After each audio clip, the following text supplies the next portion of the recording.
Hello everyone, welcome back to the new vlog. I hope everyone is doing absolutely fine. I am Suraj and you are watching the Jatsa vlogs. आज का vlog किस बारे में है? आज का vlog specially जो होने वाला है वो उन लोगों के लिए होने वाला है जो ऑलरेडी यहाँ पे हैं और जिन्हें ट्रैवल करना बहुत पसंद है. मोस्टली लोगों को पता है, लेकिन जिन लोगों को नहीं पता, जो आगे आने वाले हैं, उनको पता होना चाहिए कि भाई ये क्या चीज़ है. तो आज हम बात करने वाले हैं रायन एयर के बारे में. रायन एयरलाइंस क्या है, क्यों इसका वीडियो में बना रहा हूं, तो ये सारी चीजें व्लॉग के अंदर आने वाली है. उसके बाद एक चीज और है, एक अपडेट है ट्रांसपोर्टेशन को लेके, वो भी मैं आपके साथ शेयर करूंगा ताकि आप सब लोगों को पता हो. जैसा कि मैंने बताया, वी गिजाफ्ट जो आने वाले हैं वो और जो ऑलरेडी यहाँ पर है. बने रहिए ब्लॉग में. हम लोग वापस से घूमने फिरने आ गए यहीं पे लेक के पास. जैसा कि हमेशा बहुत बड़ी लेक है तो मैं छोटे छोटे पार्ट्स में अलग अलग जगह जाके शूट करता हूँ ताकि आपको बैकग्राउंड जो है वो अलग अलग लगे. ये पहले शूट हो चुका है, ठीक है, बोलना मत कि भाई ये तो पहले भी तो यहीं था. बट हम लोग हमारा एक फ्रेंड आने वाला है और इस बार कोई और फ्रेंड है, तो हम देखते हैं, शूट करते हैं. आप बने रहिए, हम लोग वीडियो स्टार्ट करते हैं.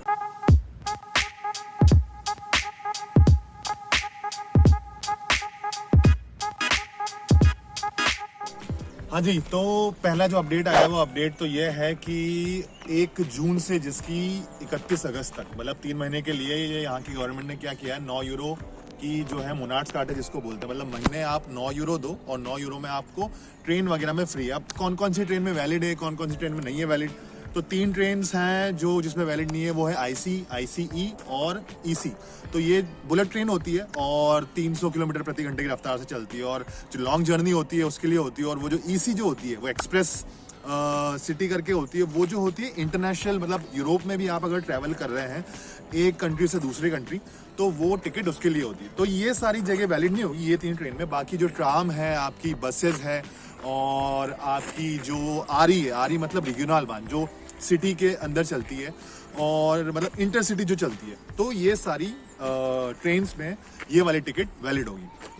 अब हम लोग आते हैं काम की बात पे. तो ये वीडियो मैं बनाने वाला था, मैंने आपको बोला था ये वीडियो जो है वो रायन एयर के बारे में. रायन एयर क्या है कि अगर आप यूरोप आते हैं और आपको ट्रैवल करना है, तो ट्रैवल करने के लिए सबसे अच्छी जो फ्लाइट है वो रायन एयर. क्यों? क्योंकि भाई मैक्सिमम जो इसकी टिकट होती है ना वो 150 यूरो होती है और मिनिमम जो होती है वो आपको 5 यूरो में और 10 यूरो में, मतलब डिपेंड करता है आप कहाँ से कहाँ जा रहे हैं. तो ये 40 कंट्रीज में है.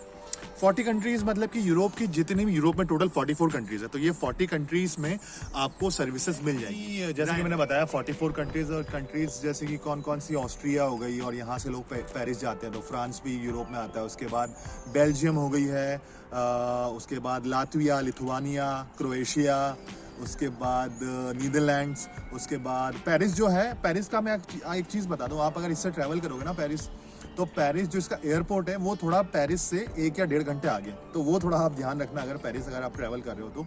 उसके अलावा अगर हम बात करें तो टिकट की बात करें, टिकट का ऐसा होता है कि जो मैक्सिमम टिकट होती है वो 150 यूरो की होती है और मिनिमम जो टिकट होती है वो 5 यूरो तक भी होती है. मतलब कैन यू इमेजिन, आप यूरोप की एक कंट्री से दूसरी कंट्री ट्रैवल कर रहे हो सिर्फ 5 यूरो. 5 यूरो मतलब कितने, 400 या 500 रुपये. तो इतने सस्ते में आप यूरोप की एक कंट्री से दूसरी ट्रैवल कर रहे हो, तो इसीलिए मैंने सोचा कि मैं आपको ये चीज़ बता दूं. जैसे कि अभी हम लोग अगर देख रहे हैं, आप स्क्रीन पे देख रहे हो कि फ्रैंकफर्ट से डबलिन की जो 8 मई की टिकट है वो सिर्फ 10 यूरो की, ठीक है. और यही टिकट अगर फ्रैंकफर्ट से मैं अगर ज़दार तक देखता हूँ, ये क्रोएशिया यहाँ देखता हूँ, तो 6 मई की जो टिकट है वो 55 यूरोज़ की है, लेकिन जो 9 मई की टिकट है वो सिर्फ और सिर्फ 8 यूरो की. तो ये चीज़ है कि काफ़ी सस्ती यहाँ पर टिकट होती है, इसलिए मैंने. तो अब इसमें लगेज का मैं सीन बता दूँ. पता है एक लगेज की प्रॉब्लम है. लगेज आप जो है वो एक हैंडबैग ले जा सकते हो और साथ में 10 किलो का आप लगेज ले जा सकते हो, लेकिन इसमें भी 2 कंसेप्ट होता है. एक प्रायोरिटी कस्टमर्स होते हैं और एक नॉन प्रायोरिटी कस्टमर्स होते हैं. प्रायोरिटी कस्टमर्स वो कि आपको कुछ शायद एक्स्ट्रा पे करना पड़ता है और एक्स्ट्रा पे करने के बाद जो आप 10 किलो वाला आपका बैग होता है, हैंडबैग तो आपका होता ही है, साथ में जो 10 किलो वाला बैग होता है वो भी आप ऑन बोर्ड ले जा के सकते हो.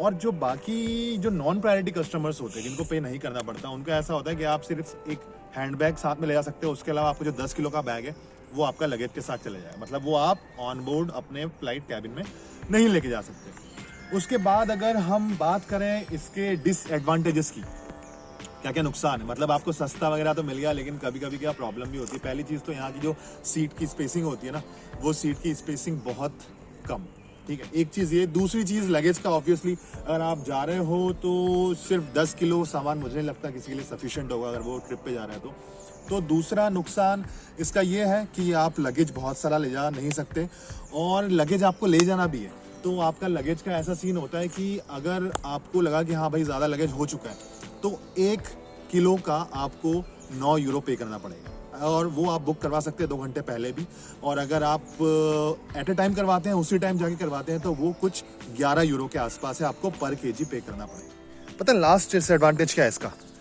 लास्ट डिसएडवांटेज ये है कि भाई जो टिकट्स अवेलेबिलिटी होती है ना, अगर मैं चाहूँ कि मैं 2 दिन बाद चले जाऊँ या 3 दिन बाद चले जाऊँ, इसकी जो मैंने टाइम टेबल वगैरह देखा था उसमें ये प्रॉब्लम है कि आपको बहुत इजीली टिकट मिलती नहीं। जैसे कि मैंने बताया, वो आपने देखा था कि 5 तारीख को कुछ और थी, 9 तारीख को कुछ और है। तो जो अवेलेबिलिटी है एक सिटी से दूसरी सिटी में, जैसे कि अभी मैं फ्रैंकफर्ट जाना पड़ेगा, हामबुर्ग से कोई टिकट अवेलेबल नहीं है जैसा कि मैंने देखा था, तो एक ये चीज़ है जो कि मुझे बहुत ज़्यादा इसका नेगेटिव पॉइंट लगा। तो ये चीज़ थी, मैंने सोचा आप लोगों के लिए हेल्पफुल होगी। आप कल को आते हैं और यूरोप ट्रैवल का प्लान बनाते हैं तो बस वही है कि आपको कहीं रुकना पड़ेगा, आपका सामान रखना पड़ेगा, क्योंकि इतना सारा सामान आप ले जाओगे तो टिकट में इतना खर्चा हो जाएगा कि भाई 12 बज जाएगी। तो अगर ब्लॉग पसंद आया हो, लाइक करना, कमेंट करना, शेयर करना। थैंक्स टू माय फ्रेंड, भाई ने अच्छा वीडियो लिया, बहुत बहुत धन्यवाद।